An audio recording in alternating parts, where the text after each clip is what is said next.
I had a car accident. I had a car full of my friends. What I am really pleased at, that I was the only one that got hurt.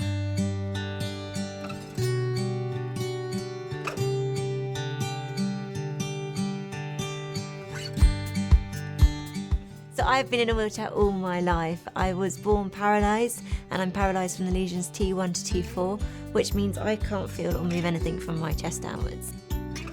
I've been injured for nearly 19 years now, incomplete C7, complete T2, so I'm sort of on that cusp of having enough independence and hand function that I can be independent without needing any care, but still have obviously a reasonably high level of injury. I have a spinal injury T3 to T7. I'm a type 1 diabetic. I had an injury on my toe from wearing a pair of shoes, believe it or not. And then, cutting a very long story short, I had to have an amputation. But whilst doing that, I had a stroke in my spinal cord. That's basically why I'm in the chair. When I was going through my rehab at the Spinal unit, I had a physiotherapist that was very explicit to me that movement was really, really important for my general well-being and would enable me to live the life that I wanted. I remember her saying to me that moving for 30 minutes a day, no matter what it was, whether it was going for a push or doing some sort of exercise that got my heart rate up, was something that I should try and integrate into my daily life. I found my local basketball club, which was Ace's Wheelchair Basketball Club, and I just started going along playing for fun. It was an amazing social element. It enabled me to meet other disabled children who had similar needs to me and maybe who understood what I was going through at that age, and I loved it, obviously. It's a fast sport, so what was there not to love, really, and I loved being in a team atmosphere. For me, rugby has been a win in every direction because I'm having a great deal of fun with a bunch of like-minded individuals, and I'm getting fitter and stronger. The fitter and stronger I am, the more I can do. The more I go out and do, the fitter and stronger I get. The way badminton has helped me is everything got stronger in terms of my core muscles, my arms, and it just made life a little bit more easier around the home or if I go to any other venues. It really helped me to reach things better. You meet so many other people in the sport. It's helped me with my confidence, self-esteem. It makes you concentrate. It's like rehabilitation for me. It helps me to focus, and it also helps me to feel good, really feel good about myself and what I can do and what I've achieved. And it's what I have achieved in my wheelchair.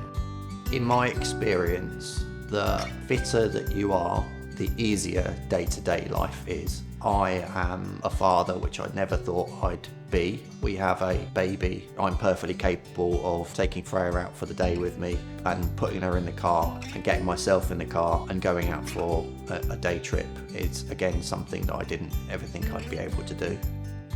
Physical activity and exercise is important for everybody, but following a spinal cord injury, it's more important than ever.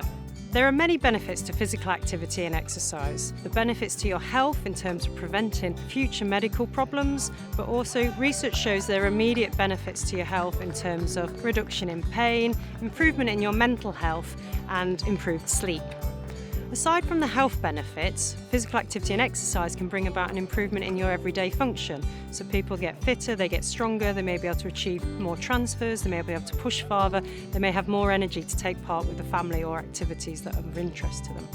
Scientific exercise guidelines for adults with spinal cord injury were developed to inform people on how much exercise is beneficial. The exercise guidelines set out the minimal activity levels required to bring about fitness and health benefits. The starting goal is for 20 minutes of aerobic exercise. Aerobic exercise is continuous exercise that increases your heart and breathing rate. Examples of exercise include hand cycling, self-propelling, or going for a swim. You're aiming to do this for 20 minutes twice a week at moderate vigorous intensity. In addition to the aerobic exercise, the guidelines recommend that we incorporate strength training on each of the major functioning muscles With the strength training, again, it's recommended at twice a week, and strengthening can be from using anything from free weights to resistance bands. And if you can achieve this, it will improve your cardiorespiratory fitness. The next goal will be to work up to 30 minutes of aerobic exercise at moderate to vigorous intensity 3 times a week. If you can achieve this, it will bring about bigger improvements in your fitness, but also bring about improvements in your health, reducing the risk of developing secondary medical conditions such as diabetes and heart disease. It is more difficult to exercise in a wheelchair, and there are numerous barriers to physical activity, but there's a whole range of activities out there that makes it possible for everyone to find something that would enable them to become physically active. When thinking about taking up physical activity, the first thing I would encourage is to think about what it is that you enjoy doing.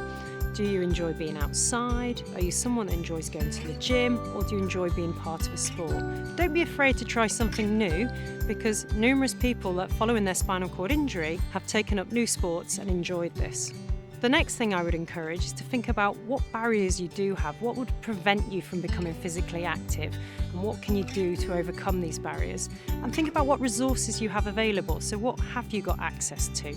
If transport's an issue, can you get in touch with someone at a local club and see if that you can share lifts? If accessibility is a real issue, can you look at the online classes? There's lots of options out there that you can use to become physically active. The last thing I recommend is to reach out for support to become physically active. WheelPower have a really useful resource on their website, but also get in touch with WheelPower. They have physical activity advisors running from most of the spinal injury centres who are there to be able to assist you to become physically active.